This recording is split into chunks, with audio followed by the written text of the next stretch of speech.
Coast Guard continues its search for 5 missing passengers of a temper boat that sank in waters of Tampat Point in Pasyagan, Bongaw, Tawi-Tawi yesterday after being battered by huge waves.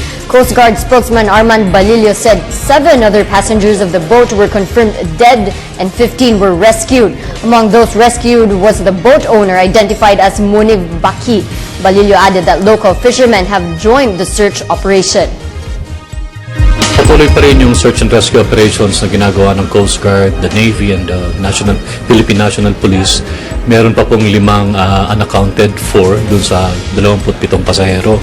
So all in all, 15 po yung nailigtas at 7 yung konfirmadong namatay. 5 rito na ibalik na sa kanilang mga pamilya, pero yung 2 as of the report kaninang umaga, naghihintay pa ho ng magke-claim. Iniimbestigahan na rin po ng Philippine Coast Guard kung ano talaga ang naging dahilan kung bakit ito lumubog. At meron kaming initial report na hindi ito dumaan dun sa Coast Guard Station sa Bongaw, kundi sa ibang sa ibang daungan na wala namang Coast Guard.